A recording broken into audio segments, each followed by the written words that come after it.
ਸਤਿ ਸ਼੍ਰੀ ਅਕਾਲ ਪੰਜਾਬੀ ਰੇਡੀਓ ਤੇ Punjabi TV USA ਵੇਖ ਸੁਣ ਰਹੇ ਸਾਰੇ ਸਰੋਤਿਆਂ ਦਾ ਬਹੁਤ-ਬਹੁਤ ਸਵਾਗਤ ਹੈ ਇਸ ਸਮੇਂ ਦੇ ਵਿਸ਼ੇਸ਼ ਪ੍ਰੋਗਰਾਮ ਖਬਰ ਤੇ ਨਜ਼ਰ ਦੇ ਵਿੱਚ। ਇਸ ਪ੍ਰੋਗਰਾਮ ਦੇ ਵਿੱਚ ਦੇਸ਼ ਵਿਦੇਸ਼ ਦੇ ਨਾਲ ਜੁੜੀਆਂ ਹੋਈਆਂ ਅਹਿਮ ਖਬਰਾਂ ਤੇ ਪਾਈਦਾ ਚਾਨਣਾ ਅਤੇ ਇਹਨਾਂ ਖਬਰਾਂ ਦਾ ਵਿਸ਼ਲੇਸ਼ਣ ਕਰਨ ਦੇ ਲਈ ਸਾਡੇ ਨਾਲ ਹਰ ਰੋਜ਼ ਦੀ ਤਰ੍ਹਾਂ ਸਾਥ ਹੁੰਦਾ ਹੈ ਸੀਨੀਅਰ ਪੱਤਰਕਾਰ ਮਿੰਟੂ ਗੁਰੂਸਰੀਆ ਜੀ ਦਾ। ਕਰਦੇ ਹਾਂ ਉਹਨਾਂ ਦਾ ਪ੍ਰੋਗਰਾਮ ਦੇ ਵਿੱਚ ਨਿੱਘਾ ਸਵਾਗਤ, ਫਿਰ ਉਹ ਖਬਰਾਂ ਦਾ ਕਰਾਂਗੇ। ਬਹੁਤ-ਬਹੁਤ ਸਵਾਗਤ ਹੈ ਜੀ। ਜੀ ਸ਼ੁਕਰੀਆ ਗੁਰਪ੍ਰੀਤ, ਸਾਰਿਆਂ ਨੂੰ ਸਤਿ ਸ੍ਰੀ ਅਕਾਲ ਜੀ। ਸਤਿ ਸ਼੍ਰੀ ਅਕਾਲ ਜੀ। ਅੱਜ ਦੇ ਪ੍ਰੋਗਰਾਮ ਦੇ ਸਪਾਂਸਰਸ ਨੇ ਖਾਲਸਾ ਇੰਸ਼ੋਰੈਂਸ। ਲੰਬੇ ਸਮੇਂ ਤੋਂ ਇੰਸ਼ੋਰੈਂਸ ਦੇ ਖੇਤਰ ਦੇ ਵਿੱਚ ਸੇਵਾਵਾਂ ਨਿਭਾ ਰਹੇ ਨੇ। ਤੁਸੀਂ ਵੀ ਸੰਪਰਕ ਕਰ ਸਕਦੇ ਹੋ। ਨੰਬਰ ਹੈ 408 272 2500। ਟਿਰਕਿਆਣਾ ਇਮੀਗ੍ਰੇਸ਼ਨ ਲਾ ਫਰਮ। ਜੇ ਟਿਰਕਿਆਣਾ ਹੁਣਾਂ ਨਾਲ ਤੁਸੀਂ ਸੰਪਰਕ ਕਰ ਸਕਦੇ ਹੋ ਕਿਸੇ ਵੀ ਤਰ੍ਹਾਂ ਦੀ ਇਮੀਗ੍ਰੇਸ਼ਨ ਦੇ ਬਾਬਤ ਸਲਾਹ ਕਰਨ ਦੇ ਲਈ। Krishan Dhanota, Yuba City, Baljinder Singh Nijjar, Woodland. GN lube ਵਾਲੇ ਟਰੱਕ ਵਾਸ਼ ਕਰਦੇ ਨੇ, ਆਇਲ ਚੇਂਜ ਕਰਦੇ ਨੇ, 에ਅਰ ਬ੍ਰੇਕਸ ਦਾ ਕੰਮ ਤਸੱਲੀ ਬਖਸ਼ ਕਰਦੇ ਨੇ। ਤੁਸੀਂ ਇਹਨਾਂ ਦੇ ਕੋਲੋਂ ਨਵੇਂ ਪੁਰਾਣੇ ਟਾਇਰ ਵੀ ਖਰੀਦ ਸਕਦੇ ਹੋ। ਲੋਕੇਸ਼ਨ ਸੈਂਟਾਨੇਲਾ ਦੀ ਹੈ। ਨਿੰਮਾ ਸਹੋਤਾ ਹੁਣਾਂ ਦਾ ਨੰਬਰ ਨੋਟ ਕਰ ਸਕਦੇ ਹੋ 209 277 0113। Jaswinder Singh Nagra, Roseville, Avtar Singh Sangha, Yuba City, Baldev Singh Kang, ਯੂਬਾ ਸਿਟੀ। ਬਹੁਤ-ਬਹੁਤ ਧੰਨਵਾਦ ਹੈ ਇਹਨਾਂ ਸਾਰੇ ਸਪਾਂਸਰਸ ਦਾ। ਰੁਖ ਕਰਦੇ ਹਾਂ ਖਬਰਾਂ ਦਾ। ਸਭ ਤੋਂ ਪਹਿਲਾਂ ਚਾਨਣਾ ਪਾਈਏ ਇਜ਼ਰਾਈਲ, ਅਮਰੀਕਾ, ਈਰਾਨ ਦੀ ਜੰਗ ਦੇ ਵਿਚਾਲੇ ਹੋਈ ਜੰਗਬੰਦੀ ਦਾ। ਇਹ ਜੰਗਬੰਦੀ ਨੂੰ ਕਿਸੇ ਦੀ ਨਜ਼ਰ ਲੱਗ ਗਈ ਲੱਗਦੀ ਹੈ। ਕੌਣ ਨਹੀਂ ਚਾਹੁੰਦਾ ਵੀ ਭਾਈ ਇਹ ਸਿਰੇ ਚੜੇ ਕੰਮ, ਉਧਰੋਂ ਸਟ੍ਰੇਟ ਆਫ ਹੋਰਮੁਜ਼ ਚੋਂ ਜਹਾਜ਼ ਤੁਰਨ, ਲੋਕ ਸੁਖੀ ਵਸਣ। ਇਹ ਕੌਣ ਨਹੀਂ ਚਾਹੁੰਦਾ ਜੀ। ਹੁਣ ਕਿਹੜਾ ਗ੍ਰਹਿਣ ਲੱਗ ਗਿਆ ਇਸ ਜੰਗਬੰਦੀ ਦੇ ਸਾਰੇ ਕੀਤੇ ਕਰਾਏ ਨੂੰ। ਨਹੀਂ ਗੁਰਪ੍ਰੀਤ, ਇਹਦੇ ਵਿੱਚ ਅੱਛਾ, ਪਹਿਲਾਂ ਸਭ ਤੋਂ ਮੈਂ ਮਾਫੀ ਸਹਿਤ ਤੇ ਗੱਲ ਕਹਿ ਦੇਵਾਂ ਕਿ ਮੇਰੀ ਹਾਲਤ ਥੋੜੀ ਸਿਹਤ ਪੱਖੋਂ ਕਹ ਲਓ ਕਿ ਠੀਕ ਨਹੀਂ ਹੈ। ਥੋੜਾ ਤੁਸੀਂ ਤੇ ਦਰਸ਼ਕ ਸਰੋਤੇ ਇਸ ਚੀਜ਼ ਦਾ ਖਿਆਲ ਰੱਖ ਲੈਣ। ਅੱਛਾ, ਜਿਹੜੀ ਗੱਲ ਗੁਰਪ੍ਰੀਤ ਇਹ ਹੈ ਕਿ ਨਜ਼ਰ ਕਿਸ ਦੀ ਲਗੀ ਹੈ, लगी दोस्ती को किसकी नजर बदल जाएगा तो नहीं थी खबर। तो फिलहाल ते इक्को एक मुल्क आ इजराइल। इजराइल ने देखो नाल दी नाल लेबनान ते हमला कीता। उस तो बाद अज दियां जे तुसी 5 अपडेट्स दे विच इस मामले नूं समेटना होवे तां अमरीका ने एक बार फिर कह दिता कि हुण तां हमले रोके आ, जरूरत पई तां ईरान ते फिर तो हमले जारी हो सकते। ਇਹਦਾ ਮਤਲਬ ਕਿ ਸੀਜ਼ ਫਾਇਰ ਕਦੇ ਵੀ ਟਿਕਾਊ ਹਾਲਤ ਦੇ ਵਿੱਚ ਗਿਆ ਹੀ ਨਹੀਂ। ਅੱਛਾ, ਦੂਸਰੇ ਪਾਸੇ ਜੇ ਆਪਾਂ ਦੇਖਣਾ ਹੋਵੇ, ਈਰਾਨ ਨੂੰ ਕਹਿੰਦੇ ਕਿ ਬਹੁਤ ਵੱਡਾ ਨੁਕਸਾਨ ਹੈ, ਪਰ ਓਵਰਆਲ ਕਿੰਨਾ ਨੁਕਸਾਨ ਵੱਡਾ ਹੈ ਤੁਸੀਂ ਇਹ ਸੋਚ ਕੇ ਦੇਖੋ ਕਿ ਮੇਰੇ ਖਿਆਲ ਦੇ ਨਾਲ ਹੁਣ ਤੱਕ ਦੱਸਦੇ ਕਿ 46 ਲੱਖ ਕਰੋੜ ਦਾ ਨੁਕਸਾਨ ਆ।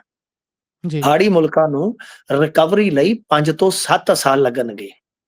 43,000 ਮਿਸਾਈਲ ਤੇ ਡਰੋਨ ਵਰਤੇ ਗਏ ਨੇ, ਤੁਸੀਂ ਹਿਸਾਬ ਲਾ ਲਓ, ਜਿਹਦੇ ਚ ਹਜ਼ਾਰਾਂ ਦਾ ਨੁਕਸਾਨ ਹੋਇਆ ਹੈ। ਤੋ ਯਾਨੀ ਏਡੇ ਵੱਡੇ ਨੁਕਸਾਨ ਯਕਦਮ ਉਹਨਾਂ ਦੀ ਭਰਪਾਈ ਨਹੀਂ ਕੀਤੀ ਜਾਂਦੀ, ਸਮੇਤ ਈਰਾਨ ਬਹੁਤ ਜ਼ਿਆਦਾ ਨੁਕਸਾਨ। ਅੱਛਾ, ਪਾਕਿਸਤਾਨ ਨੇ ਪੁੱਛਿਆ ਕਿ ਸੀਜ਼ ਫਾਇਰ ਦੇ ਵਿੱਚ ਬਈ ਸ਼ਾਮਲ ਹੋ ਜਾਂ ਨਹੀਂ, ਇਸ ਦੀ ਪੁਸ਼ਟੀ ਕਰੋ। ਲੈਬਨਾਨ ਨੇ ਸੌਰੀ ਪਾਕਿਸਤਾਨ ਤੋਂ ਪੁੱਛਿਆ ਕਿ ਸੀਜ਼ ਫਾਇਰ ਦੇ ਵਿੱਚ ਸ਼ਾਮਲ ਹਾਂ ਜਾਂ ਨਹੀਂ, ਪੁਸ਼ਟੀ ਕਰੋ। ਤਾਂ ਈਰਾਨ ਦਾ ਜਿਹੜਾ ਦੋਸ਼ ਆ, ਉਸਨੇ ਕਿਹਾ ਕਿ ਅਮਰੀਕਾ ਨੇ ਸੀਜ਼ ਫਾਇਰ ਦੀਆਂ 3 ਸ਼ਰਤਾਂ ਤੋੜ ਦਿੱਤੀਆਂ, ਇਸ ਲਈ ਹੁਣ ਭਰੋਸਾ ਕਰਨਾ ਮੁਸ਼ਕਲ ਹੈ। ਹਾਰਮੁਜ਼ ਸਟ੍ਰੇਟ ਦੇ ਵਿੱਚ ਖਤਰਾ ਹੈ ਤੇ ਨਾਲ ਦੀ ਨਾਲ ਈਰਾਨ ਨੇ ਚੇਤਾਵਨੀ ਦਿੱਤੀ ਹੈ ਕਿ ਇੱਥੋਂ ਨਾ ਲੰਘਿਓ ਨਹੀਂ ਤੇ ਫੁੰਡੇ ਜਾਓਗੇ। ਤਾਂ ਯਾਨੀ ਇਹ 5 ਅਪਡੇਟਸ ਨੇ ਜੇ ਆਪਾਂ ਦੇਖਣੀਆਂ ਹੁਣ ਅੱਜ ਦੀਆਂ। ਹੁਣ ਜਿਹੜੀ ਤਾਜ਼ਾ ਖਬਰ ਆ ਰਹੀ ਸੀ ਉਹ ਖਬਰ ਵੀ ਬੜੀ ਹੈਰਾਨ ਕਰਦੀ ਹੈ। ਕਹਿੰਦੇ ਕਿ ਜੋ ਸਾਬਕਾ ਮਤਲਬ ਵੈਸੇ ਹਾਰਮੋਜ਼ ਤੇ ਵੀ ਅਪਡੇਟ ਇੱਕ ਆਈ ਹੈ, ਜੇ ਤੁਸੀਂ ਕਹੋ ਤੇ ਮੈਂ ਉਹ ਵੀ ਨਾਲ ਜੋੜ ਦੇਵਾਂ। ਈਰਾਨ ਨੇ ਕਿਹਾ ਕਿ ਹੁਣ ਹਾਰਮੋਜ਼ ਤੋਂ ਹਰ ਦਿਨ ਸਿਰਫ 15 ਜਹਾਜ਼ ਗੁਜ਼ਰਨਗੇ। ਉੱਥੇ ਫਸੇ ਤੇ ਤੁਹਾਨੂੰ ਪਤਾ ਨਾ ਸੈਂਕੜੇ ਆ, ਤੇ ਇੱਕ ਜਹਾਜ਼ ਨੂੰ ਤੇ ਮੁੜਨ ਤੇ ਵੀ 3-4 ਦਿਨ ਲੱਗ ਜਾਂਦੇ ਆ। ਇਹ ਨਹੀਂ ਆ ਆਪਾਂ ਪੈਰ ਤੇ ਗੱਡੀ ਕਮਾ ਲਈ, ਮੈਂ ਆਇਆ ਗੱਡੀ ਮੋੜ ਕੇ, ਮੈਂ ਆਇਆ ਗੱਡੀ ਮੋੜ ਕੇ। ਇਸ ਤਰ੍ਹਾਂ ਦੇ ਜਹਾਜ਼ਾਂ ਨੂੰ ਜੇ ਮੰਨ ਲਓ ਕਿਸੇ ਹੋਰ ਦਿਸ਼ਾ ਤੋਂ ਕਿਸੇ ਹੋਰ ਦਿਸ਼ਾ ਵੱਲ ਕਰਨਾ ਹੋਵੇ ਤੇ 3 ਤੋਂ 4 ਦਿਨ ਲੱਗ ਜਾਂਦੇ ਆ।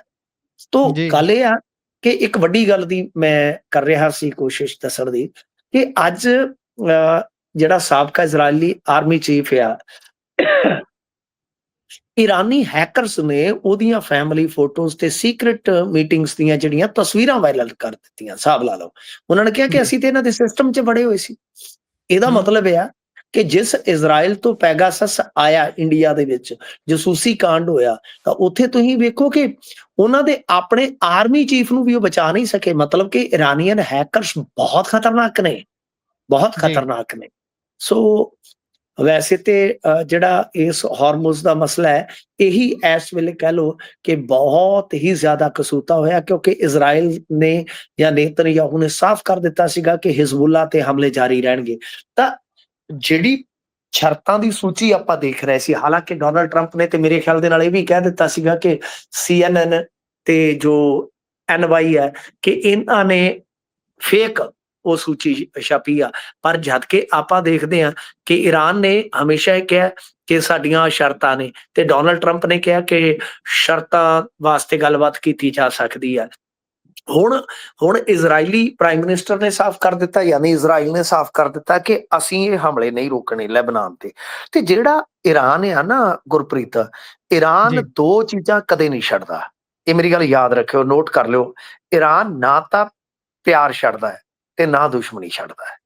ਠੀਕ ਹੈ ਜੀ, ਈਰਾਨ ਦਾ ਜੀ, ਇਹੀ ਹੈ। ਤੁਸੀਂ ਦੇਖੋ ਨਾ, ਉਹਨਾਂ ਨੇ ਖੈਮਨਈ ਦੀ ਯਾਦ ਦੇ ਵਿੱਚ ਪ੍ਰੋਗਰਾਮ ਰੱਖੇ ਤੇ ਚੇਚੇ ਆਪਣੇ ਜਥੇਦਾਰ ਕੋਲ ਆਏ ਨੇ। ਉਹ ਏਡੇ ਕਦਰਦਾਨ ਹੁੰਦੇ ਆ ਕਿ ਬਈ ਸਿੱਖਾਂ ਨੇ ਹਾਂ ਦਾ ਨਾਅਰਾ ਮਾਰਿਆ ਸਾਡੇ ਵਾਸਤੇ, ਤਾਂ ਸਾਡੀ ਪੁਰਾਤਨ ਸਾਂਝ ਹੈ ਇਹਨਾਂ ਦੇ ਨਾਲ।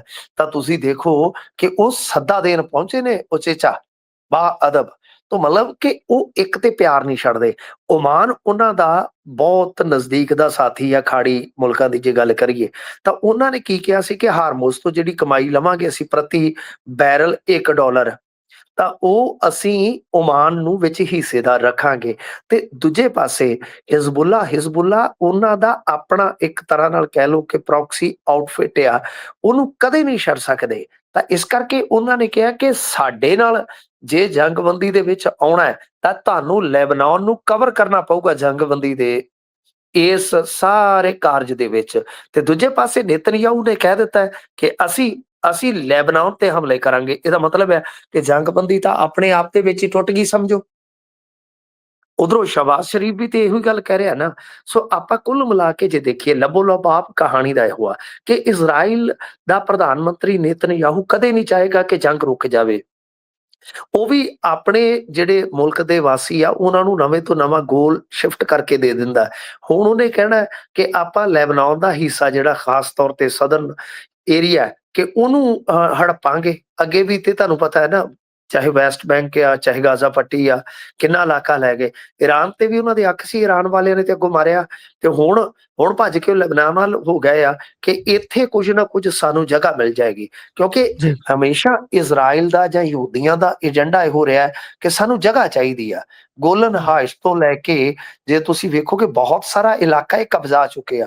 ਤਾਂ ਹੁਣ ਇਹਨਾਂ ਦਾ ਇਹੋ ਆ ਕਿ ਜੇ ਅਸੀਂ ਈਰਾਨ ਨੂੰ ਜੰਗਬੰਦੀ ਦੇ ਦੌਰਾਨ ਬੰਨ ਕੇ ਇੱਕ ਸਾਈਡ ਤੇ ਪਾਸੇ ਰੱਖ ਦਈਏ ਤੇ ਲੈਬਨਾਨ ਚ ਅਸੀਂ ਹਿਜ਼ਬੁੱਲਾ ਨੂੰ ਇਧਰੋਂ, ਕਿਉਂਕਿ ਉਹ ਦੱਖਣ ਵਾਲੇ ਪਾਸੇ ਰਾਜ ਕਰਦੇ ਆ, ਇਧਰੋਂ ਧੱਕ ਦਈਏ, ਉਧਰੋਂ ਜਿਹੜੀ ਉਹਨਾਂ ਦੇ ਐਂਟੀ ਗਵਰਨਮੈਂਟ ਆ ਉਹ ਪੈ ਜਾਵੇ, ਇਹ ਆਪੇ ਇੱਕ ਤੇ ਖਤਮ ਹੋ ਜਾਣਗੇ, ਦੂਜਾ ਅਸੀਂ ਇਸ ਏਰੀਏ ਦੇ ਵਿੱਚ ਜਾ ਬੈਠਾਂਗੇ। ਸੋ ਇਜ਼ਰਾਈਲ ਦੋ ਕਾਰਨ ਆ ਜਿਸ ਕਰਕੇ ਜੰਗਬੰਦੀ ਨੂੰ ਗ੍ਰਹਿਣ ਬਣ ਕੇ ਲੱਗ ਗਿਆ। ਨੰਬਰ ਇੱਕ ਕਿ ਇੱਕ ਤਾਂ ਉਹ ਵਿਸਥਾਰਵਾਦੀ ਸੋਚ ਨਾਲ ਅੱਗੇ ਵੱਧਦਾ, ਦੂਜਾ ਉਹ ਸਿਆਸਤ ਦਾ ਤਕਾਜ਼ਾ ਵੀ ਰੱਖਦੇ ਆ।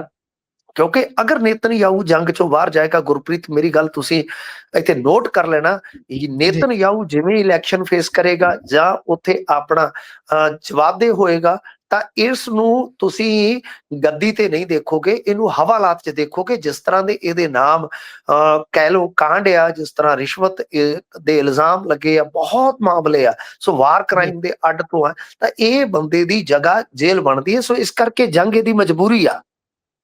ਜੀ, ਬਿਲਕੁਲ। ਇੱਕ ਗ੍ਰੇਟਰ ਇਜ਼ਰਾਈਲ ਵਾਲਾ ਵੀ ਇਹਨਾਂ ਦੇ ਕੰਡਾ ਫਸਿਆ ਹੋਇਆ ਹੈ ਨਾ, ਉਹ ਕਹਿੰਦੇ ਜੀ ਸਾਡੇ ਕਿਤਾਬਾਂ 'ਚ ਧਾਰਮਿਕ ਚੀਜ਼ਾਂ 'ਚ ਲਿਖਿਆ ਹੋਇਆ ਵੀ ਭਾਈ ਇਹ ਸਾਡੀ ਜਗ੍ਹਾ ਹੈ ਸਾਰੀ, ਇੱਥੇ ਤੋਂ ਲੈ ਕੇ ਇੱਥੇ ਤੱਕ ਸਾਡੇ ਲੋਕਾਂ ਨੇ ਰਾਜ ਕਰਨਾ ਹੈ। ਪਰ ਉਹਦੇ ਤੇ ਵੀ ਵੱਖ-ਵੱਖ ਵਿਵਾਦ ਨੇ। ਖੈਰ ਅੱਗੇ ਵਧੀਏ ਤੇ ਲਾਲਜੀਤ ਭੁੱਲਰ ਹੋਣਾ ਦੇ ਖਿਲਾਫ ਡੀਐਮ ਸਾਹਿਬ ਦੇ ਪਰਿਵਾਰ ਨੇ ਇੱਕ ਵਾਰ ਮੁੜ ਤੋਂ ਪ੍ਰੈਸ ਕਾਨਫਰੰਸ ਕੀਤੀ ਹੈ। ਹੁਣ ਕੀ ਕਾਰਨ ਰਿਹਾ ਜੀ ਪ੍ਰੈਸ ਕਾਨਫਰੰਸ ਕਰਨ ਦਾ? ਕੀ ਕਾਰਵਾਈ ਦੇ ਵਿੱਚ ਕੋਈ ਕਮੀ ਹੈ? ਵੈਸੇ ਤਾਂ ਖਬਰ ਇਹ ਵੀ ਆ ਰਹੀ ਹੈ ਕਿ ਭੁੱਲਰ ਹੋਣਾ ਦੇ ਕੇਸ 'ਚ ਇੱਕ ਹੋਰ ਧਾਰਾ ਜੋੜੀ ਗਈ ਹੈ, ਉਹ ਕਿਹੜੀ ਧਾਰਾ ਹੈ ਜੀ? ਮੈਂ ਇਸ ਤੇ ਤਕਨੀਕੀ ਤੌਰ ਤੇ ਗੱਲ ਰੱਖੀ ਸੀ ਆਪਣੀ ਅੱਜ। ਜੀ, ਮੈਂ ਕਿਹਾ ਕਿ ਇਹ ਧਾਰਾ ਲਾਉਣਾ ਜਿਵੇਂ ਕਿ ਰੰਧਾਵਾ ਸਾਹਿਬ ਦੀ ਫੈਮਿਲੀ ਕਹਿ ਰਹੀ ਸੀ ਕਿ ਚਲੋ ਬਈ ਪੁਲਿਸ ਨੇ ਅੱਛਾ ਕੰਮ ਕੀਤਾ, ਸਬੂਤ ਨਸ਼ਟ ਕਰਨ ਦੀ ਧਾਰਾ ਲਾ ਦਿੱਤੀ। ਪਰ ਉਸ ਧਾਰਾ 'ਚ ਸਜ਼ਾ ਤਦੇ ਹੁੰਦੀ ਹੈ ਜੇ ਪਹਿਲਾਂ ਉਹ ਕੇਸ ਸਾਬਤ ਹੋਵੇ।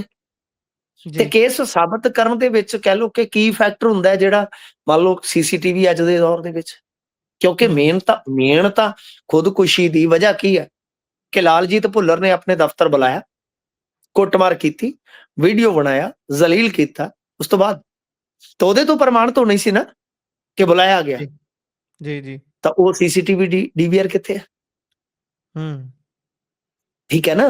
ਜੇ ਬਿਲਕੁਲ। ਫੋਨ ਤੇ ਧਮਕਾਇਆ ਗਿਆ ਪਰਿਵਾਰ ਦਾ, ਜਿਵੇਂ ਕਿਹਾ ਗਿਆ ਕਿ ਫੋਨ ਤੇ ਰਾਬਤੇ 'ਚ ਸਨ, ਤਾਂ ਜੇ ਫੋਨ ਹੀ ਨਹੀਂ ਮਿਲੇਗਾ, ਤੁਸੀਂ ਕਿਸੇ ਦੀ ਕਾਲ ਕਢਾ ਕੇ ਕਿਸੇ ਦੇ ਅੱਗੇ ਰੱਖੀ ਚੱਲੋ ਕਿ ਆਹ ਦੇਖੋ ਜੀ ਇਹਨੇ ਮੈਨੂੰ ਕਾਲ ਕੀਤੀ ਆ, ਤਾਂ ਹੂੰ। ਉਹਨੂੰ ਕਾਲ ਨੂੰ ਸਥਾਪਿਤ ਕਿਵੇਂ ਕਰੋਗੇ? ਬਿਲਕੁਲ।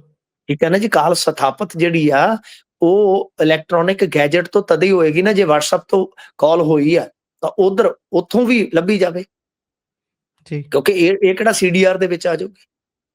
ਅੱਜ-ਕੱਲ੍ਹ ਮੰਤਰੀ, ਮੈਨੂੰ ਲਾਸਟ ਕਾਲ ਲਾਲਜੀਤ ਭੁੱਲਰ ਨੇ WhatsApp ਤੋਂ ਹੀ ਕੀਤੀ ਸੀਗੀ। ਜਿੱਦਣ ਇਹਦੀ ਗ੍ਰਿਫਤਾਰੀ ਹੋਈ ਆ ਨਾ, ਮੈਨੂੰ ਰਾਤ ਤੇ ਕਾਲ ਕਰਦਾ ਰਿਹਾ ਲਾਲਜੀਤ ਭੁੱਲਰ, ਮੈਂ ਨਹੀਂ ਜੀ। ਚੁੱਕਿਆ ਫੋਨ। ਤੋ ਗੱਲ ਇਹ ਆ ਕਿ ਸਾਨੂੰ ਪਤਾ ਹੁੰਦਾ ਇਹਨਾਂ ਨੇ ਸ਼ਿਕਵੇ ਹੀ ਕਰਨੇ ਹੁੰਦੇ, ਹੋਰ ਇਹਨਾਂ ਨੇ ਕੀ ਕਹਿਣਾ ਹੁੰਦਾ। ਤਾਂ ਜੀ। ਗੱਲ ਇਹ ਆ ਕਿ ਦੇਰ ਰਾਤ ਤੱਕ ਹਾਲੇ ਵੀ ਕਾਲ ਮੇਰੇ ਰਿਕਾਰਡ 'ਚ ਹੈ, ਮਤੇ ਕੋਈ ਜੀ। ਇਹ ਸਮਝੇ, ਤਾਂ ਉਹ ਰਾਤ ਤੱਕ ਤਾਂ ਫੋਨ ਕਾਲ ਸੀ। ਫਿਰ ਫੋਨ ਤੇ ਸਿਮ ਕਿੱਧਰ ਗਏ ਚਲੇ? ਜੀ। ਗ੍ਰਿਫਤਾਰੀ ਤੋਂ ਹੈ ਨਾ। ਚਲੋ ਮੰਨ ਲਿਆ ਫੋਨ ਡਿੱਗ ਸਕਦਾ ਹੈ, ਚਾਹੇ ਕੁਝ ਵੀ ਹੋ ਸਕਦਾ ਹੈ। ਤੁਸੀਂ ਮੈਨੂੰ ਦੱਸੋ ਗੁਰਪ੍ਰੀਤ, ਸੀਸੀਟੀਵੀ ਤੇ ਡੀਵੀਆਰ ਤੁਰ ਕੇ ਜਾ ਸਕਦੇ? ਜੀ ਨਹੀਂ। ਤੇ ਜੇ ਤੁਸੀਂ ਸੱਚੇ, ਤੁਸੀਂ ਤਾਂ ਸੀਸੀਟੀਵੀ ਤੇ ਡੀਵੀਆਰ ਤਾਂ ਸਗੋਂ ਸੌਂਪੋਗੇ ਕਿ ਲਓ ਜੀ ਇਹਦੇ ਵਿੱਚ ਵੇਖੋ ਕਿਤੇ ਆਇਆ ਰੰਧਾਵਾ ਸਾਡੇ ਕੋਲ, ਜੀ। ਜਾਂ ਜੇ ਰੰਧਾਵਾ ਆਇਆ ਤੇ ਦੱਸੋ ਜੀ ਇਹਦੇ ਵਿੱਚ ਕਿੱਥੇ ਕੁੱਟਮਾਰ ਹੋਈ, ਜੀ। ਗੱਲ ਖਤਮ। ਤਾਂ ਇਹ ਆਪਣੇ ਆਪ ਦੇ ਵਿੱਚ ਕੁਐਸਚਨ ਬਣ ਜਾਂਦਾ।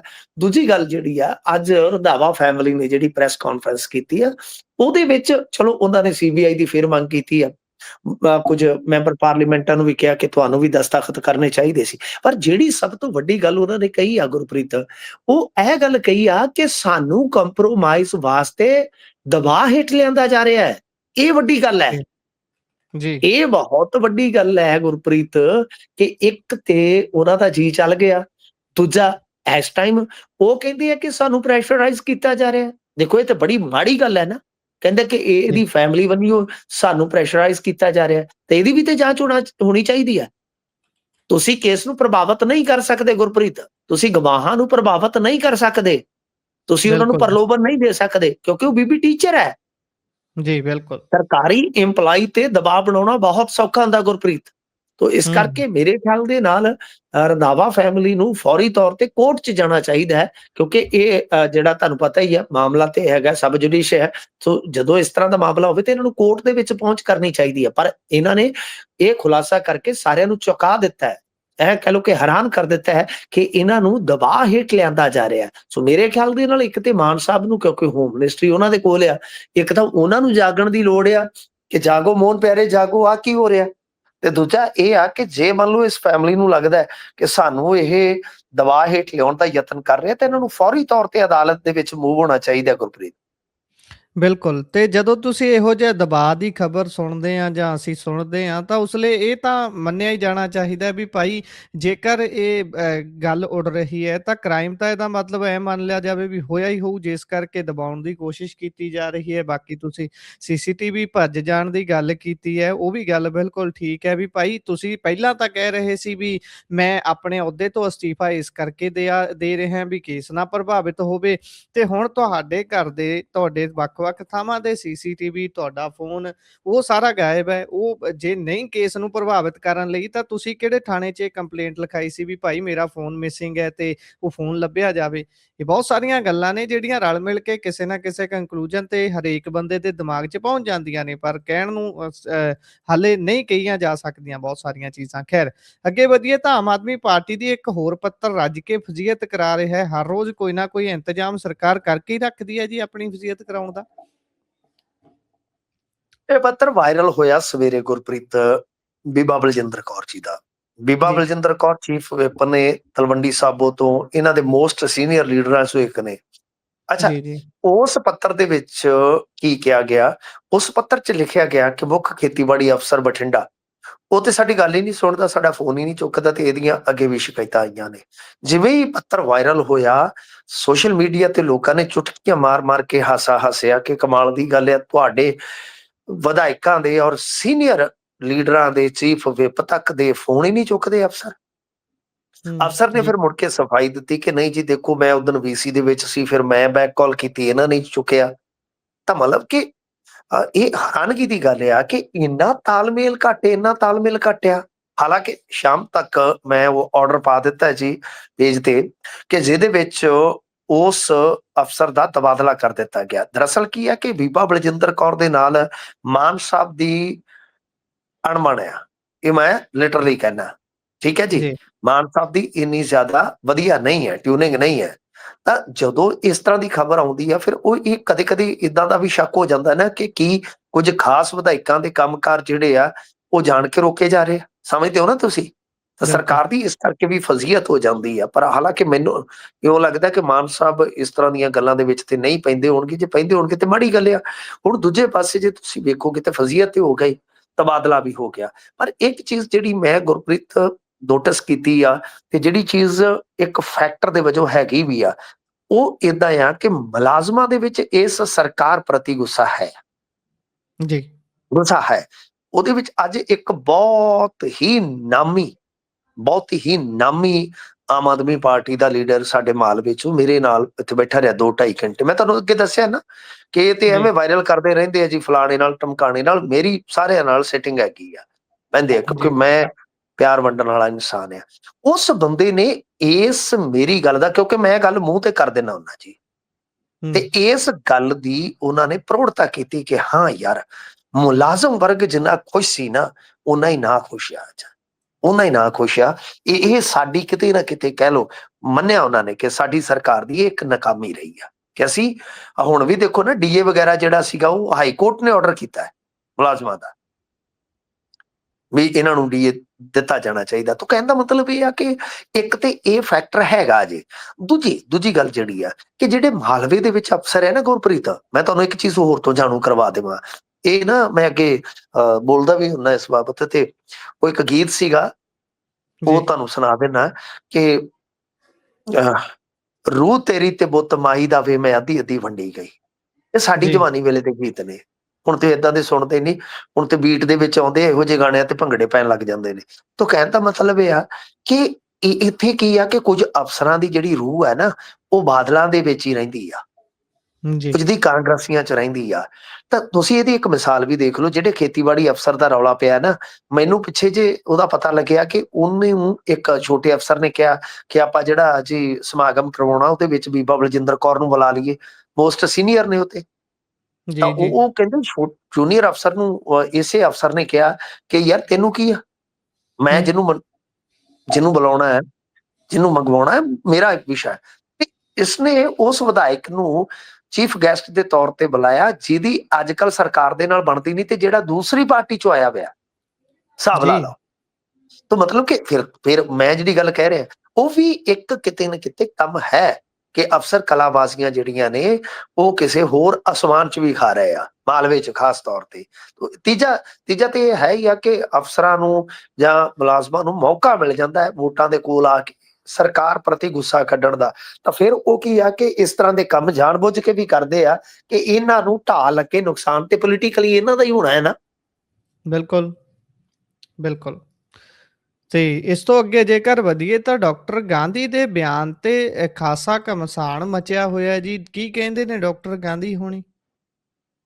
ਡਾਕਟਰ ਗਾਂਧੀ ਨੇ ਦੇਖੋ, ਡਾਕਟਰ ਗਾਂਧੀ ਕੌਣ ਹੈ? ਡਾਕਟਰ ਗਾਂਧੀ ਕਾਮਰੇਡੀ ਵਿਚਾਰਧਾਰਾ ਵਾਲੇ ਕਿਸੇ ਟਾਈਮ ਆਗੂ ਸਨ, ਜੋਸ਼ੀਲੇ ਜੀ, ਆਗੂ। ਫਿਰ ਹੌਲੀ ਹੌਲੀ ਉਹਨਾਂ ਦੇ ਵਿਚਾਰਾਂ ਦੀ ਤਾਸੀਰ ਬਦਲੀ, ਆਮ ਆਦਮੀ ਪਾਰਟੀ ਚ ਵੀ ਆਏ, ਸਾਰਾ ਕੁਝ ਹੋਇਆ। ਮਤਲਬ ਕਿ ਹੁਣ ਉਹ ਲਿਬਰਲ ਟਾਈਪ ਦੇ ਆਗੂ ਨੇ। ਲਿਬਰਲ ਮਤਲਬ ਕਿ ਸੱਚ ਨੂੰ ਸੱਚ, ਝੂਠ ਨੂੰ ਝੂਠ ਕਹਿ ਦੇਣਾ, ਹਰੇਕ ਧਰਮ ਪ੍ਰਤੀ ਸਤਿਕਾਰ ਵੀ ਰੱਖਣਾ, ਘੱਟ ਗਿਣਤੀਆਂ ਦਾ ਖਾਸ ਤੌਰ ਤੇ ਮਤਲਬ ਕਿ ਉਹਨਾਂ ਦਾ ਖਿਆਲ ਰੱਖਣਾ, ਇਹੋ ਜਿਹੇ ਨੇਤਾ ਹੁੰਦੇ ਨੇ। ਤਾਂ ਡਾਕਟਰ ਗਾਂਧੀ ਆਮ ਆਦਮੀ ਪਾਰਟੀ ਚ ਰਹੇ ਤਾਂ ਉਹਨਾਂ ਨੇ ਉਦੋਂ ਵੀ ਨਿੱਠ ਕੇ ਬੋਲਿਆ। ਹੁਣ ਆ ਗਏ, ਉਹਨਾਂ ਨੇ ਇੱਕ ਬਿਆਨ ਦਿੱਤਾ। ਬਿਆਨ ਕੀ ਸੀ ਗੁਰਪ੍ਰੀਤ? ਉਹਨਾਂ ਨੇ ਕਿਹਾ ਕਿ ਦੇਖੋ, ਅਕਾਲੀ ਦਲ ਦਾ ਗ੍ਰਾਫ ਅੱਗੇ ਨਾਲੋਂ ਵਧਿਆ ਵਾ, ਜੀ, ਹੜ੍ਹਾਂ ਤੋਂ ਬਾਅਦ ਸੁਖਬੀਰ ਸਿੰਘ ਬਾਦਲ ਦਾ ਕੱਦ ਉੱਚਾ ਹੋਇਆ, ਠੀਕ ਹੈ। ਅੱਛਾ, ਇਸ ਗੱਲ ਦਾ ਬੁਰਾ ਮਨਾਇਆ ਸੁਖੀ ਰੰਧਾਵਾ ਨੇ। ਉਹਨਾਂ ਕਿਹਾ ਜੀ, ਕਿ ਇਹ ਇਹਨਾਂ ਦੀ ਨਿੱਜੀ ਰਾਏ ਆ, ਪਾਰਟੀ ਦੀ ਥੋੜੀ ਆ। ਦੂਜੀ ਗੱਲ ਕਿ ਦੇਖੋ ਜੀ, ਉਹ ਕਹਿੰਦੇ ਕਿ ਉਹਨਾਂ ਨੇ ਤੇ ਐਸਜੀਪੀਸੀ ਦੀ ਮਦਦ ਦੇ ਨਾਲ ਕੰਮ ਕੀਤਾ, ਪਰ ਸਾਡੇ ਭਾੜਾ ਸਾਹਿਬ ਨੇ ਤੇ ਇਕੱਲਿਆਂ ਨੇ ਆਪਣੇ ਦਮ ਤੇ ਕੰਮ ਕੀਤਾ। ਹੁਣ ਦੇਖੋ, ਗੱਲ ਇਹ ਆ ਕਿ ਬਹੁਤ ਸਾਰੇ ਵਿਧਾਇਕਾਂ ਨੇ ਕੰਮ ਕੀਤਾ ਗੁਰਪ੍ਰੀਤ, ਪਰ ਅੱਛਾ, ਤੁਸੀਂ ਦੇਖੋਗੇ ਮੈਨੂੰ ਟਰੋਲ ਕਿਉਂ ਕੀਤਾ ਗਿਆ ਸੀਗਾ, ਉਹਦਾ ਇੱਕ ਕਾਰਨ ਸੀ, ਬਹੁਤ ਵੱਡੀ ਵਜ੍ਹਾ ਸੀ। ਜੀ, ਜੇ ਬਾਏ ਪ੍ਰੋਫੈਸ਼ਨ ਦੇਖੋਗੇ ਤਾਂ ਤੁਸੀਂ ਉਸ ਚੀਜ਼ ਤੇ ਮਾਣ ਵੀ ਕਰ ਸਕਦੇ ਹੋ, ਕਿਉਂਕਿ ਜੀ, ਮੈਂ ਉਹ ਇਨਸਾਨ ਸੀ ਜਿਸ ਨੇ ਇਸ ਚੀਜ਼ ਨੂੰ ਪਕੜਿਆ ਸਭ ਤੋਂ ਪਹਿਲਾਂ ਪਿਛਲੇ ਅਗਸਤ ਦੇ ਵਿੱਚ, ਕਿ ਜੀ, ਅਕਾਲੀ ਦਲ ਗਰੋ ਕਰ ਰਿਹਾ ਹੈ। ਠੀਕ ਹੈ ਜੀ। ਇੱਥੇ ਕੀ ਆ ਕਿ ਜਦੋਂ ਇੱਕ ਚੱਲਣ ਦੇ ਵਹਿਣ ਦੇ ਵਿੱਚ ਸਾਰੇ ਚੱਲੇ ਜਾਂਦੇ, ਜੇ ਤਾਂ ਤੁਸੀਂ ਉਹਦੇ ਚ ਯੈਸ ਮੈਨ ਬਣ ਕੇ ਚੱਲੋਗੇ, ਤੁਹਾਨੂੰ ਸਾਰੇ ਮਤਲਬ ਕਿ ਕਹਿਣਗੇ ਕਿ ਗੁੱਡ ਹੈ। ਪਰ ਜੀ, ਜਦੋਂ ਤੁਸੀਂ ਲੀਕ ਤੋਂ ਹਟ ਕੇ ਕੋਈ ਗੱਲ ਕਰੋਗੇ ਤਾਂ ਉਹਨਾਂ ਨੂੰ ਐਂ ਹੀ ਲੱਗੇਗਾ, ਇਹ ਤਾਂ ਹੂੰ, ਏਦਾਂ ਹੋ ਗਿਆ, ਓਦਾਂ ਹੋ ਗਿਆ। ਪਰ ਮੈਂ ਉਸ ਚੀਜ਼ ਨੂੰ ਪਕੜਿਆ, ਜ਼ੈਨ ਜ਼ੀ ਦੇ ਵਿੱਚ ਮੈਂ ਪਰਿਵਰਤਨ ਦੇਖਿਆ। ਫਿਰ ਮੈਂ ਕਿਹਾ ਕਿ ਇਹ ਤਰਨਤਾਰਨ ਦੇ ਵਿੱਚ ਅੱਛਾ ਪ੍ਰਦਰਸ਼ਨ ਕਰ ਸਕਦੇ ਆ, ਉਹ ਹੋ ਗਿਆ। ਜੀ, ਫਿਰ ਬਲਾਕ ਸੰਮਤੀ, ਜ਼ਿਲ੍ਹਾ ਪ੍ਰੀਸ਼ਦ, ਫਿਰ ਡਾਕਟਰ ਧਰਮਵੀਰ ਗਾਂਧੀ, ਜਾਂ ਮੈਂ ਕਿੱਥੇ ਗਲਤ ਹਾਂ ਦੱਸੋ ਮੈਨੂੰ। ਸਗੋਂ ਇਸ ਚੀਜ਼ ਦਾ ਤੇ ਕਿਤੇ ਨਾ ਕਿਤੇ ਕਾਂਗਰਸ ਪਾਰਟੀ ਨੂੰ ਵੀ ਮੰਨਣਾ ਚਾਹੀਦਾ ਕਿ ਜਿਹੜੀ ਉਹ ਦੂਜੀ ਗੱਲ ਕਹਿ ਰਹੇ ਆ, ਉਹ ਤੁਹਾਡੇ ਕੰਮ ਦੀ ਹੈ। ਉਹ ਕਹਿ ਹੂੰ, ਰਹੇ ਨੇ ਗੁਰਪ੍ਰੀਤ ਕਿ ਭਾਈ ਆਵਾਜ਼ ਕਾਂਗਰਸ ਦੀ ਹੈ, ਲੋਕ ਚਾਹੁੰਦੇ ਨੇ, ਪਰ ਤਦ ਸੰਭਵ ਆ ਜਦ ਅਸੀਂ ਆਪਣੇ ਘਰ ਦੇ ਕਲੇਸ਼ ਦੂਰ ਕਰੀਏ। ਤਾਂ ਇਹਦੇ ਚ ਕੀ ਝੂਠ ਹੈ ਮੈਨੂੰ ਦੱਸੋ? ਦੋਏ ਚੀਜ਼ਾਂ ਚ ਕੋਈ ਝੂਠ ਨਹੀਂ ਹੈ। ਤੁਸੀਂ ਬਲਾਕ ਸੰਮਤੀ ਚ ਉਹਨਾਂ ਦਾ ਵੋਟ ਸ਼ੇਅਰ ਦੇਖ ਲਓ, ਵਧਿਆ ਕਿ ਨਹੀਂ? ਜੀ, ਤੁਸੀਂ ਸੁਖਬੀਰ ਸਿੰਘ ਬਾਦਲ ਦੀ ਲੋਕਪ੍ਰਿਯਤਾ ਵਧੀ ਦੇਖੀ ਹੈ ਕਿ ਨਹੀਂ ਦੇਖੀ? ਜ਼ਰੂਰੀ ਨਹੀਂ ਹੁੰਦਾ ਸੱਤਾ ਤੱਕ। ਤਾਂ ਇਹ ਇੱਕ ਤਰ੍ਹਾਂ ਨਾਲ ਕਹਿ ਲਓ ਕਿ ਤੱਥ ਸੀ। ਜਿਹੜਾ ਮੈਂ ਬਿਆਨਿਆ ਤਾਂ ਮੈਨੂੰ ਤਰ੍ਹਾਂ ਤਰ੍ਹਾਂ ਦੇ ਤਗਮੇ ਮਿਲੇ। ਜੇ ਅੱਜ ਡਾਕਟਰ ਗਾਂਧੀ ਨੇ ਬਿਆਨਿਆ ਤੇ ਡਾਕਟਰ ਗਾਂਧੀ ਨੂੰ ਤਗਮਾ ਮਿਲ ਰਿਹਾ। ਇਹ ਤੁਸੀਂ ਵੀ ਜੇ ਮੰਨ ਲਓ ਵਹਿਣ ਤੋਂ ਉਲਟ ਕੋਈ ਗੱਲ ਕਰੋਗੇ, ਉਹ ਤੁਹਾਨੂੰ ਵੀ ਤਗਮਾ ਮਿਲੇਗਾ। ਪਰ ਇਹੀ ਪ੍ਰੋਫੈਸ਼ਨ ਦੀ ਮੰਗ ਹੁੰਦੀ ਹੈ ਕਿ ਤੁਸੀਂ ਵਹਿਣ ਦੇ ਨਾਲ ਨਾ ਤੁਰੋ। ਜੋ ਤੁਹਾਨੂੰ ਜ਼ਮੀਨ ਤੋਂ ਰਿਪੋਰਟ ਪ੍ਰਾਪਤ ਹੋ ਰਹੀ ਹੈ, ਜੋ ਤੁਹਾਡੀ ਆਬਜ਼ਰਵੇਸ਼ਨ ਹੈ, ਖੁੱਲ ਕੇ ਦੱਸੋ। ਜੇ ਗਲਤ ਹੋ ਜਾਂਦੇ ਤੁਸੀਂ ਐਡਮਿਟ ਕਰੋ ਉਸ ਚੀਜ਼ ਨੂੰ। ਤਾਂ ਇਸ ਬਿਲਕੁਲ, ਕਰਕੇ ਡਾਕਟਰ ਧਰਮਵੀਰ ਗਾਂਧੀ ਨੇ ਕੁਝ ਵੀ ਐਸਾ ਨਹੀਂ ਕਿਹਾ ਮੇਰੀ ਨਜ਼ਰ ਦੇ ਵਿੱਚ ਗੁਰਪ੍ਰੀਤ, ਜਿਹਦੇ ਨਾਲ ਕੋਈ ਪਾਰਟੀ ਨੂੰ ਹਾਨੀ ਹੋ ਗਈ। ਉਹਨਾਂ ਨੇ ਤਾਂ ਸਗੋਂ ਸ਼ੀਸ਼ਾ ਵਿਖਾਇਆ ਕਿ ਅਕਾਲੀ ਬਈ ਚੜ੍ਹਤ ਹਾਸਲ ਕਰਦੇ ਪਏ ਆ, ਉਹ ਅੱਗੇ ਜਾ ਸਕਦੇ ਆ। ਆਵਾਜ਼ ਆਪਣੀ, ਬਿਲਕੁਲ ਮੈਂ ਇਸ ਗੱਲ ਦੇ ਨਾਲ ਸਹਿਮਤ ਹਾਂ। ਕਾਂਗਰਸ ਅੱਜ ਵੀ ਬਦਲ ਹੈ ਗੁਰਪ੍ਰੀਤ, ਪਰ ਜੇ ਜੀ, ਇਹਨਾਂ ਨੇ ਆਪਣੀਆਂ ਆਦਤਾਂ ਨਾ ਸੁਧਾਰੀਆਂ, ਜੇ ਕਲੇਸ਼ ਨਾ ਸੁਧਾਰਿਆ, ਤਾਂ ਫਿਰ ਕਾਂਗਰਸ ਬਦਲ ਦੇ ਰੂਪ ਦੇ ਵਿੱਚ ਆਪਣੇ ਆਪ ਨੂੰ ਪਿੱਛੇ ਕਰ ਲੈਗੀ। ਤਾਂ ਫਿਰ ਹੂੰ, ਵੋਟਰ ਦਾ ਮਾਈਂਡਸੈਟ ਜਿਹੜਾ ਉਹ ਬਦਲਣਾ ਸਟਾਰਟ ਹੋ ਜਾਂਦਾ ਹੈ। ਤੇ ਇਸ ਕਰਕੇ ਮੈਨੂੰ ਰੱਤੀ ਭਰ ਵੀ ਇਹਨਾਂ ਦੋਨਾਂ ਗੱਲਾਂ 'ਚ ਕੋਈ ਝੂਠ ਨਹੀਂ ਲੱਗਿਆ। ਪਹਿਲਾ ਵੀ ਉਹਨਾਂ ਦਾ ਫੈਕਟ ਹੈ ਜਿਹੜਾ ਉਹ ਸੁੱਟਣ ਵਾਲਾ ਨਹੀਂ। ਦੂਜਾ ਵੀ ਫੈਕਟ ਬਿਲਕੁਲ ਸਟੀਕ ਆ ਕਿ ਕਾਂਗਰਸ ਇਸ ਸੱਤਾ ਦਾ ਬਦਲ ਸਾਬਤ ਹੋ ਸਕਦੀ ਆ, ਬਸ਼ਰਤੇ ਕਿ ਉਹ ਆਪਣਾ ਘਰ ਠੀਕ ਕਰੇ। ਜੀ। ਬਿਲਕੁਲ, ਬਿਲਕੁਲ। ਇਸ ਤੋਂ ਅੱਗੇ ਵਧੀਏ ਤਾਂ ਅਨੰਦਪੁਰ ਸਾਹਿਬ ਪ੍ਰੋਜੈਕਟ ਕੈਂਸਲ ਹੋਇਆ ਹੈ ਜੀ। ਦੇਖੋ, ਹੋਣੇ ਨਹੀਂ ਚਾਹੀਦੇ, ਪ੍ਰੋਜੈਕਟ ਕੈਂਸਲ ਨਹੀਂ ਹੋਣੇ ਚਾਹੀਦੇ। ਅਸਲ ਦੇ ਵਿੱਚ ਕੀ ਹੈ ਕਿ ਇਸ ਸਰਕਾਰ ਦਾ ਤੇ ਐਸਜੀਪੀਸੀ ਦਾ ਆਪਸ ਦੇ ਵਿੱਚ ਤਾਲਮੇਲ ਠੀਕ ਨਹੀਂ ਜੇ ਬੈਠਾ। ਆਪਾਂ ਦੇਖਿਆ, ਚਾਹੇ ਉਹ ਧਾਰਮਿਕ ਸਮਾਗਮਾਂ ਨੂੰ ਲੈ ਕੇ ਹੋਵੇ, ਚਾਹੇ ਫਿਰ ਅਕਾਲੀ ਪੋਲਿਟਿਕਸ ਦੇ ਵਿਰੋਧ ਦੇ ਆਪਾਂ ਮਾਮਲੇ ਕੁਛ ਲਈਏ, ਤਾਂ ਏਦਾਂ ਹੋਇਆ। ਪਰ ਇਸ ਤਰ੍ਹਾਂ ਦੇ ਪ੍ਰੋਜੈਕਟ ਜਿਹੜੇ ਆ ਉਹ ਚਲੇ ਜਾਣੇ ਮੇਰੇ ਖਿਆਲ ਦੇ ਨਾਲ ਠੀਕ ਨਹੀਂ ਹੈ। ਸ੍ਰੀ ਅਨੰਦਪੁਰ ਸਾਹਿਬ ਦੇ ਵਿੱਚ ਹੈਰੀਟੇਜ ਸਟਰੀਟ ਪ੍ਰੋਜੈਕਟ ਸੀਗਾ, ਕੈਂਸਲ ਹੋ ਗਿਆ। ਜਿਹੜੇ ਬੈਂਸ ਸਾਹਿਬ ਆ, ਕਿਉਂਕਿ ਲੋਕਲ ਨੇ ਉੱਥੇ, ਉਹਨਾਂ ਨੇ ਕਿਹਾ ਮਨਜ਼ੂਰੀ ਤੋਂ ਬਾਅਦ ਐਸਜੀਪੀਸੀ ਨੇ 90% ਆਬਜੈਕਸ਼ਨ ਜਿਹੜੇ ਆ ਉਹ ਲਾਏ ਆ। 25 ਕਰੋੜ ਦੇ ਨਾਲ ਨਿਰਮਾਣ ਹੋਣਾ ਸੀਗਾ। ਸੋ ਉਧਰੋਂ ਐਸਜੀਪੀਸੀ ਦਾ ਆਪਣਾ ਤਰਕ ਹੁੰਦਾ, ਤੁਹਾਨੂੰ ਪਤਾ ਹੀ ਆ ਕਿ ਠੀਕ ਹੈ ਨਾ, ਉਹਨਾਂ ਦੇ ਆਪਣੇ ਤਰਕ ਹੁੰਦੇ ਆ। ਸੋ ਇਸ ਕਰਕੇ ਮੇਰੇ ਖਿਆਲ ਦੇ ਨਾਲ ਜੇ ਬਿਹਤਰ ਤਾਲਮੇਲ ਰਹਿੰਦਾ ਬੈਂਸ ਸਾਹਿਬ ਜਾਂ ਸਰਕਾਰ, ਦੂਜੇ ਪਾਸੇ ਐਸਜੀਪੀਸੀ, ਤਾਂ ਪ੍ਰੋਜੈਕਟ ਨਿਪਰੇ ਚੜ੍ਹਨਾ ਚਾਹੀਦਾ। ਠੀਕ ਹੈ ਨਾ ਜੀ। ਸੋ ਇਸ ਕਰਕੇ ਗੱਲ ਕ੍ਰੈਡਿਟ ਵਾਰ ਦੀ ਨਹੀਂ ਹੁੰਦੀ। ਗੱਲ ਇਹ ਆ ਕਿ ਸੇਵਾ ਜਿਹੜੀ ਹੈ ਰਲ ਮਿਲ ਕੇ ਕਰਾ ਲਈ ਜਾਵੇ। ਸੇਵਾ ਤੇ ਗੁਰੂ ਦੇ ਆਪਾਂ ਕਹਿ ਲਓ ਕਿ ਉਹ ਕਦਮਾਂ 'ਚ ਕਰਨੀ ਹੁੰਦੀ ਹੈ ਨਾ। ਸੋ ਜੀ, ਇਹ ਕਿਤੇ ਨਾ ਕਿਤੇ ਥੋੜਾ ਮਾਯੂਸੀ ਵਾਲਾ ਹੈ। ਹਾਲਾਂਕਿ ਐਸਜੀਪੀਸੀ ਦੇ ਆਪਣੇ ਇਤਰਾਜ਼ ਸੀ। ਤੁਹਾਨੂੰ ਯਾਦ ਹੋਣਾ ਜਦੋਂ ਸਮਾਗਮ ਮਨਾਏ ਜਾਣੇ ਸੀ ਤਾਂ ਇੱਥੇ ਖੁਦ ਜਥੇਦਾਰ ਸਾਹਿਬ ਨੇ ਆ ਕੇ ਵੀ ਇਹ ਕੰਮਕਾਰ ਜਿਹੜੇ ਚੱਲ ਰਹੇ ਸੀਗੇ ਰੁਕਵਾਏ ਸੀ ਇੱਕ ਵਾਰ। ਹੂੰ। ਜੀ, ਜੀ, ਜੀ। ਤੇ ਜੱਗੂ ਦਾ ਪਰਿਵਾਰ ਕਹਿੰਦੇ ਚੋਣ ਲੜੇਗਾ। ਹਾਂਜੀ, ਦੇਖੋ ਗੱਲ ਇਹ ਆ ਕਿ ਜੋ ਜੱਗੂ ਭਗਵਾਨਪੁਰ ਦੀ ਮਾਸੀ ਸੀਗੀ, ਉਹਨੇ ਡੇਰਾ ਬਾਬਾ ਨਾਨਕ ਬਲਾਕ ਸੰਮਤੀ ਦੀ ਚੇਅਰਪਰਸਨ ਦਾ ਅਹੁਦਾ ਜਿਹੜਾ ਸੰਭਾਲ ਲਿਆ ਸੀਗਾ, ਤੇ ਅਹੁਦਾ ਸੰਭਾਲਦਿਆਂ ਹੀ ਹੁਣ ਸੰਕੇਤ ਦਿੱਤੇ ਆ ਕਿ ਬਈ ਹੋ ਸਕਦਾ ਹੈ ਕਿ ਉਹ ਇਲੈਕਸ਼ਨ ਜਿਹੜਾ ਹੈ ਵਿਧਾਨ ਸਭਾ ਦਾ ਵੀ ਲੜਦਾ। ਤਾਂ ਉਹਨਾਂ ਨੇ ਕਿਹਾ ਕਿ ਅਕਾਲ ਪੁਰਖ ਚਾਹੇਗਾ ਤਾਂ ਅਸੀਂ ਇਹ ਇਲੈਕਸ਼ਨ ਜਿਹੜਾ ਉਹ ਲੜ ਸਕਦੇ ਹਾਂ, ਤਾਂ ਕੋਈ ਨਾ ਕੋਈ ਵੀ ਸਾਡੇ ਪਰਿਵਾਰ ਚੋਂ ਲੜ ਸਕਦਾ। ਦੇਖੋ ਗੱਲ ਇਹ ਆ, ਇਲੈਕਸ਼ਨ ਲਈ ਕੀ ਚਾਹੀਦਾ ਤੁਹਾਡੇ ਕੋਲ? ਪੈਸਾ। ਪੈਸਾ ਇਹਨਾਂ ਬੰਦਿਆਂ ਕੋਲ ਬਥੇਰਾ ਹੈ। ਜੱਗੂ ਭਗਵਾਨਪੁਰੀਆ ਕੋਲ ਗੈਂਗਸਟਰਾਂ ਚੋਂ ਕਹਿ ਲਓ ਕਿ ਐਲਨ ਮਸਕ ਹੈ ਜੱਗੂ ਭਗਵਾਨਪੁਰੀਆ। ਇਹ ਗੈਂਗਸਟਰਾਂ ਦਾ ਐਲਨ ਮਸਕ ਹੈ। ਤੋ ਇਹਦੇ ਕੋਲ ਪੈਸੇ ਦੀ ਕੋਈ ਘਾਟ ਨਹੀਂ ਹੈ, ਵੈਲਥੀ ਹੈ ਬੰਦਾ, ਬੰਦੇ ਦਾ ਨੈਟਵਰਕ ਹੈ, ਬੰਦੇ ਦਾ ਡਰ ਆ, ਸਾਰੀਆਂ ਚੀਜ਼ਾਂ ਹੈਗੀਆਂ ਨੇ। ਤਾਂ ਇਹ ਜਿਹੜੇ ਗੈਂਗਸਟਰ ਪਹਿਲਾਂ ਇਹਨਾਂ ਲਈ ਕੰਮ ਕਰਦੇ ਸੀ, ਲੀਡਰਾਂ ਲਈ, ਹੁਣ ਉਹਨਾਂ ਨੇ ਸਿੱਧਾ ਹੀ ਰਸਤਾ ਬਣਾ ਲਿਆ। ਗੁਰਪ੍ਰੀਤ ਸੇਖੋਂ ਕੌਣ ਸੀ? ਗੁਰਪ੍ਰੀਤ ਸੇਖੋਂ ਨੇ ਤੇ ਚੇਅਰਮੈਨ ਦੀ ਮੰਗੀ ਸੀ ਨਾ ਵਿਧਾਇਕ ਤੋਂ ਕਿ ਮੈਂ ਤੇਰੀ ਸਪੋਰਟ ਕੀਤੀ ਹੈ, ਦੇ ਦੇ, ਨਹੀਂ ਤਾਂ ਰੌਲਾ ਪੈ ਗਿਆ। ਲੱਖਾ ਸਿਧਾਣਾ ਕੌਣ ਸੀ? ਲੱਖਾ ਸਿਧਾਣਾ ਵੀ ਤੇ ਸਿਆਸਤਦਾਨਾਂ ਦਾ ਹੀ ਮੋਹਰਾ ਸੀ। ਜਦੋਂ ਨਹੀਂ ਸਪੇਸ ਮਿਲੀ ਉਹਨੇ ਆਖਿਆ ਚਲੋ ਕੋਈ ਗੱਲ ਨਹੀਂ, ਆਪਾਂ ਹੀ ਸਹੀ। ਤੁਹਾਡੇ ਸਾਹਮਣੇ ਹੋਰ ਵੀ ਆਉਣਗੇ ਈਵਨ ਦੈਟ ਕਿ ਮੈਨੂੰ ਤੇ ਕਦੇ ਕਦੇ ਲੱਗਦਾ ਹੈ ਕਿ ਅੱਜ ਲਾਰੈਂਸ ਦਾ ਵੀ ਰਿਕਾਰਡ ਕਹਿੰਦੇ ਕਿ ਉਹ ਇੱਕ ਕੇਸ ਦੇ ਵਿੱਚੋਂ ਨਸ਼ਟ ਹੋ ਗਿਆ, ਜਿਹੜੇ ਕੇਸ ਦੇ ਵਿੱਚ ਉਹਨੂੰ ਸਜ਼ਾ ਹੋਣ ਦੀ ਸੰਭਾਵਨਾ ਸੀ, ਕਿਉਂਕਿ ਜੇਲ੍ਹ ਵਾਲੇ ਕੇਸ ਤੇ ਉਹਦੇ ਡਿੱਗ ਪੈਣੇ ਆ ਨਾ ਗੁਰਪ੍ਰੀਤ, ਸਾਨੂੰ ਪਤਾ ਹੈ ਜੀ। ਇਹ ਤੁਸੀਂ ਦੇਖਣਾ ਉਹਦੇ ਤੇ ਜਿੰਨੇ ਕੇਸ ਹੈ, ਜੇਲ੍ਹ ਵਾਲੇ ਕੇਸ ਤਕਰੀਬਨ ਬਰੀ ਹੋ ਜਾਣਗੇ ਹੋਰ ਸਾਲ 2 ਸਾਲ ਤੱਕ। ਮੈਨੂੰ ਕਦੇ ਕਦੇ ਲੱਗਦਾ ਕਿ ਲਾਰੈਂਸ ਵੀ ਇਲੈਕਸ਼ਨ ਲੜੂਗਾ ਔਰ ਜਿੱਤੂਗਾ, ਜਿਸ ਤਰ੍ਹਾਂ ਦਾ ਉਹਦੇ ਵਾਸਤੇ ਮੰਚ ਤਿਆਰ ਕੀਤਾ ਜਾ ਰਿਹਾ। ਤਾਂ ਗੱਲ ਇਹ ਆ ਕਿ ਜਦੋਂ ਗੁਰਪ੍ਰੀਤ ਤੁਸੀਂ ਇਲੈਕਸ਼ਨਾਂ ਦੇ ਵਿੱਚ ਇਹਨਾਂ ਦੀ ਸਪੋਰਟ ਲੈਣੀ ਆ, ਮਦਦ ਲੈਣੀ ਆ, ਸਾਰਾ ਕੁਝ ਕਰਨਾ, ਇਹਨਾਂ ਨੂੰ ਮਦਦ ਦੇਣੀ ਆ, ਤਾਂ ਫਿਰ ਇੱਕ ਦਿਨ ਏਦਾਂ ਹੀ ਹੁੰਦਾ। ਬਾਹੂਬਲੀ ਰਾਜਨੀਤੀ ਚ, ਇੰਡੀਅਨ ਪੋਲਿਟਿਕਸ ਚ ਕਿਵੇਂ ਆਏ ਸੀ? ਇਹਨਾਂ ਦਾ ਇਤਿਹਾਸ ਪੜ੍ਹ ਕੇ ਦੇਖੋ, ਮੈਂ ਬਕਾਇਦਾ ਕਿਤਾਬ ਪੜ੍ਹੀ ਹੈ ਇਹਨਾਂ ਤੇ। ਤਾਂ ਬਾਹੂਬਲੀ ਇਸੇ ਤਰ੍ਹਾਂ ਹੀ ਆਏ ਸੀ। ਉਹ ਪਹਿਲਾਂ ਇਸਤੇਮਾਲ ਹੁੰਦੇ ਸੀ, ਜਦੋਂ ਉਹਨਾਂ ਨੇ ਦਿਮਾਗ ਇਸਤੇਮਾਲ ਕੀਤਾ ਕਿ ਤੇ ਸਾਨੂੰ ਇਸਤੇਮਾਲ ਕਰ ਰਹੇ ਨੇ, ਤਾਂ ਉਹ ਫਿਰ ਪੋਲਿਟਿਕਸ ਚ ਆਏ। ਔਰ ਤੁਸੀਂ ਅਨੰਤ ਸਿੰਘ ਤੋਂ ਦੇਖ ਲਓ, ਸ਼ਹਾਬੂਦੀਨ ਤੱਕ, ਅਤੀਕ ਅਹਿਮਦ ਤੱਕ, ਕਿੰਨੇ ਬੰਦੇ ਆ ਜਿਨ੍ਹਾਂ ਨੇ ਮਤਲਬ ਕਿ ਇਲੈਕਸ਼ਨ ਲੜੇ, ਸਫਲਤਾ ਪ੍ਰਾਪਤ ਕੀਤੀ ਗੁਰਪ੍ਰੀਤ ਜੀ। ਜੀ, ਇਸੇ ਦੇ ਨਾਲ ਪ੍ਰੋਗਰਾਮ ਦਾ ਸਮਾਂ ਇੱਥੇ ਹੀ ਸਮਾਪਤ ਹੁੰਦਾ ਹੈ। ਤੁਸੀਂ ਜੁੜੇ ਜਾਣਕਾਰੀਆਂ ਸਾਂਝੀਆਂ ਕੀਤੀਆਂ, ਬਹੁਤ ਬਹੁਤ ਧੰਨਵਾਦ ਜੀ।